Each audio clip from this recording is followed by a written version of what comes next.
Praise lord. దేవాతి దేవునికి వందనాలు. ప్రభు నామమున మీ అందరికీ నా ప్రత్యేకమైన వందనాలు, శుభాలు తెలియజేస్తున్నాను. ఈ దినము కొరకు ఏర్పాటు చేయబడిన దేవుని వాగ్దానము మొదటి పేతురు 5వ అధ్యాయము 6వ వచనము. దేవుడు తగిన సమయమందు మిమ్మును హెచ్చించునట్లు ఆయన బలిష్టమైన చేతి క్రింద దీన మనస్కులై ఉండుడి. దేవుని నామానికి మహిమ కలుగునుగాక. ఈ ఉదయకాల సమయంలో సర్వ సృష్టికర్త అయిన నీ తండ్రి నిన్ను ఆశీర్వదిస్తూ గొప్ప వాగ్దానాన్ని నీకు అందిస్తూ ఉన్నారు. హల్లెలూయా. ఆయన అంటూ ఉన్నారు, తగిన సమయమందు నేను మిమ్మల్ని హెచ్చిస్తానని. ఆమేన్. నువ్వు అనుకుంటున్నావు, ప్రభువా నా జీవితంలో సమయం ఎప్పుడు వస్తుంది? నేను అనేక మందికి సమాధానం చెప్పవలసిన వ్యక్తిగా ఉన్నాను, భారములు మోస్తున్న వ్యక్తిగా ఉన్నాను, బిడ్డల గురించి చింతిస్తున్న వ్యక్తిగా ఉన్నాను, వ్యక్తిగత భవిష్యత్తు గురించి ఎంతో బాధలో ఉన్నాను ప్రభు అని నువ్వు దేవుని సన్నిధిలో ప్రార్థన చేస్తున్నావు కదా. ఈరోజు నీ తండ్రి నీతో మాట్లాడుతున్నాడు. తగిన సమయమందు ఆయన నిన్ను హెచ్చించబోతూ ఉన్నారు. నీ ప్రార్థనకు ఆయన జవాబు ఇవ్వబోతున్నారు. ఆమేన్. ఏది తగిన సమయం అంటే నీకు తెలిసిన సమయం తగిన సమయం కాదు. నీకు ఎప్పుడు ఏది ఇస్తే అది నీకు మేలు జరుగుద్దో, నీకు సంతృప్తి ఉంటుందో, నువ్వు సంతోషంగా ఉంటావో అది దేవునికి తెలుసు గనక ఆయనకు తెలిసిన సమయమే ఆయన చెప్తున్న తగిన సమయము. మరి ఆ సమయం గురించి మనమేం చెయ్యాలి, నువ్వేం చెయ్యాలంటే దేవుని మీద విశ్వాసం ఉంచి ప్రార్థన చేయి. అపవాది నీ మీదకు ఎంత వాడు దూసుకొస్తున్నా నిన్నేమి చేయలేడు.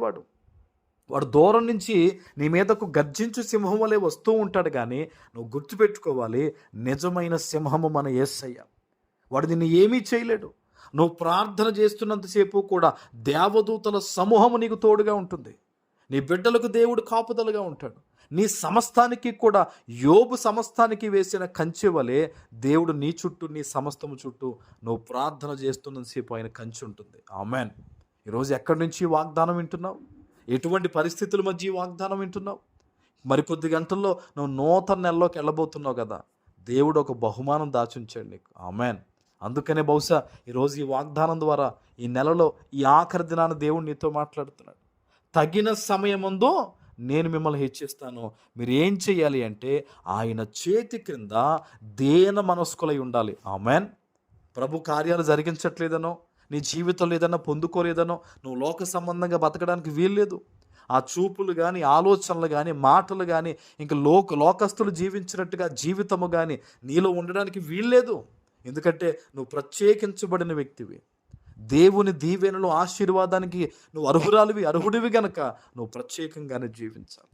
ఈరోజు దేవుడు నీతో మాట్లాడుతున్నాడు. ఆయనకి నీ పట్ల ఓ ప్రత్యేకమైన ఆలోచన ఉంది. ఆయనకి నీ పట్ల ఒక ప్రత్యేకమైన విధి విధానాలు కలిగి ఉన్నాడు ఆయన. అవన్నీ నీ జీవితంలో నువ్వు పొందుకునేటట్లు ప్రార్థన చేయి. నువ్వెంత ఎక్కువ ప్రార్థన చేస్తావో దేవుని మనస్సును అంత ఎక్కువ అర్థం చేసుకుంటావు. నీ జీవితంలో ప్రార్థన తగ్గిపోతే నీకు అంత గలిబిలిగానే కనిపిస్తుంది. కాబట్టి అటువంటి ఆలోచన వద్దు. ఈరోజు ఈ వాగ్దానం ఎత్తిపెట్టి ప్రార్థన చేయి. ప్రభువా, నీ వాగ్దానాన్ని నేను నమ్ముతున్నాను. ప్రభువా, నన్ను నువ్వు హెచ్చిస్తానన్నావు, మాట ఇచ్చావు కనుక ఈ వాగ్దానం నా పట్ల నెరవేర్చని ప్రార్థించు. ఈరోజే తప్పక దేవుని కృపను పొందుకుంటావు. ఆమేన్. ప్రార్థన చేసుకుందాం. నీతిమంతుడు అయిన మా తండ్రి, మీకు వందనాలు. ఈ ఉదయకాల సమయంలో మీరు ఇచ్చిన ఈ వాగ్దానము ప్రతి బిడ్డ జీవితంలో నెరవేర్చి స్థిరపరచమని యేసు నామమున ప్రార్థిస్తున్నాను తండ్రి. ఆమేన్.